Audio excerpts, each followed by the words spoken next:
बिस्मिल्लाहिर्रहमानिर्रहीम। अस्सलाम वालेकुम। 9 क्लास के मैथ का लेक्चर है। एक्सरसाइज 7.2 क्वेश्चन नंबर 3 है, फाइंड के so that the line joining A B and C the line joining C D are.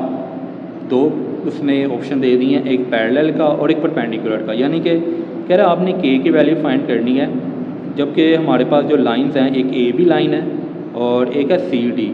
ठीक है जी। तो ये जो है ये दोनों लाइंस एक दफ़ा पैरेलल के रख के हमने के की वैल्यू निकालनी है और एक दफ़ा परपेंडिकुलर रख के निकालनी है। तो सबसे पहले पैरेलल निकाल लेते हैं। देखें ज़रा, सबसे पहले हम स्लोप ऑफ ए बी निकालेंगे। पॉइंट हमारे सामने है, तो फार्मूला वही है y2 minus y1 divide by x2 minus x1। इसको मैं m1 का नाम दे देता हूँ। स्लोप को m से शो करते हैं, क्योंकि हमने दो स्लोप निकालनी है, दो लाइनें हैं, तो इसलिए मैंने पहली को m1 रख लिया, दूसरी को m2 रखूँगा। तो देखें ज़रा, a पहले है तो x1 y1, b बाद में है तो x2 y2। तो देखें ज़रा, y2 minus y1 x2 minus x1, तो इन दोनों को माइनस करने से -9 आ जाएगा और नीचे आ जाएगा k माइनस 7। उसके बाद है slope of C D, y2 minus y1 divide by x2 minus x1। इसको मैंने m2 का नाम दे दिया। अब देखें ज़रा, c पहले है तो x1 y1, d बाद में तो x2 y2। तो देखें ज़रा, y2 माइनस y1 और x2 माइनस x1, ये वाला माइनस और फार्मूले का माइनस प्लस हो जाएगा। 4 माइनस 5 माइनस 1, इन दोनों को माइनस करने से -2 आ जाएगा। माइनस माइनस से कट हो जाएगा, 1/2 आंसर आ जाएगा। अब अगर तो ये पैरेलल है, क्योंकि उसने कहा ये दोनों लाइंस पैरेलल हैं, एक ऑप्शन ये है। तो पैरेलल लाइन में स्लोप जो है वो बराबर होती हैं। तो m1 को हम रखेंगे m2 के बराबर। तो देखें ज़रा, m1 का आंसर और m2 का, ये इधर जाके 1 से मल्टीप्लाई होगा, 2 इधर आके -9 से मल्टीप्लाई होगा। इन दोनों को मल्टीप्लाई करेंगे -18 और ये वैसे ही आ जाएगा। अब -7 इधर आके प्लस होना है 18 के साथ, तो मैंने इधर लिख लिया कि ये 18 से प्लस होगा। ठीक है। अब इन दोनों को जब हम माइनस करेंगे तो -11 आ जाएगा, क्योंकि बड़ी रकम का साइन आता होता है। अब स्लोप तो हमारी निकली हुई है। अब उसने दूसरा ऑप्शन दिया था परपेंडिकुलर का। परपेंडिकुलर में भी चेक कर लेते हैं के की वैल्यू।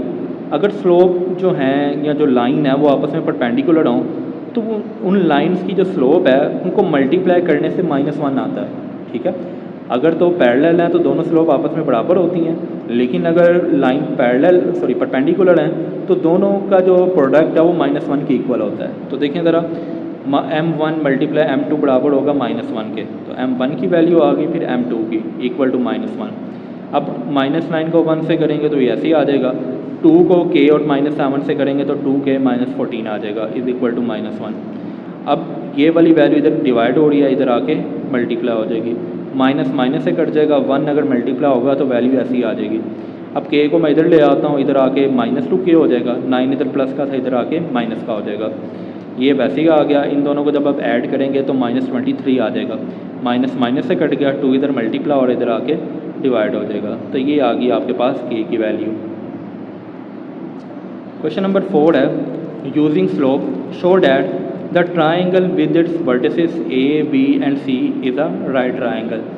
यानी कि 3 पॉइंट्स हैं ट्राइंगल के, तो आपने ये बताना है स्लोप के ज़रिए कि ये जो पॉइंट्स हैं वो राइट ट्राइंगल के हैं। राइट ट्राइंगल में क्या होता है कि 90 का एंगल होता है।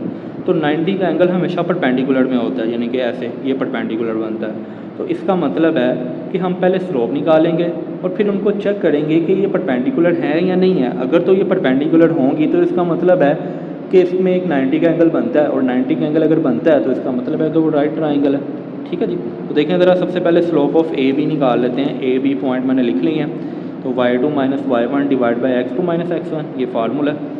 तो इसको मैं m1 का नाम दे देता हूँ। तो a पहले है तो x1 y1, b बाद में है तो x2 y2। तो देखें ज़रा, y2 minus y1 x2 minus x1, इन दोनों को माइनस करने से 6, इन दोनों को माइनस करने से 4। इनकी कटिंग करेंगे तो 3/2 आ जाएगा माइनस में। उसके बाद स्लोप ऑफ ए सी, पहले ए की बी के साथ निकाल लिया, फिर ए की सी के साथ निकाल लिया। इसको नाम दे दिया m2 का। तो फार्मूला वही है, y2 minus y1 divide by x2 minus x1। ए पहले है तो x1 y1, सी बाद में है तो x2 y2। तो देखें ज़रा, y2 minus y1 x2 minus x1, तो देखें ये -8 आ जाएगा और ये -12, माइनस माइनस से कट जाएगा। अब 4 के टेबल पे इसकी कटिंग कर लें, 4 2 8, 4 3 12। अब देखें ज़रा, हमने देखना है कि ये जो स्लोप निकली हैं, क्या ये जो है ये राइट ट्रायंगल है, बनती है इससे या नहीं बनती।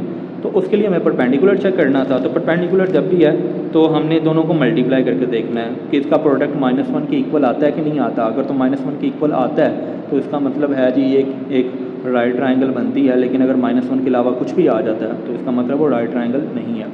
तो देखें ज़रा, m1 की वैल्यू मल्टीप्लाई m2 की 3 से कट जाएगा, 2 से, तो बाकी हमारे पास -1 बच जाएगा। तो इसका मतलब है कि ये इनका प्रोडक्ट -1 के इक्वल है, सो ये परपेंडिकुलर है, यानी m1 and m2 are perpendicular, so a, b and c are the vertex of a right triangle. ठीक है जी, उम्मीद है आज का लेक्चर आपको समझ आया होगा। अल्लाह हाफिज़।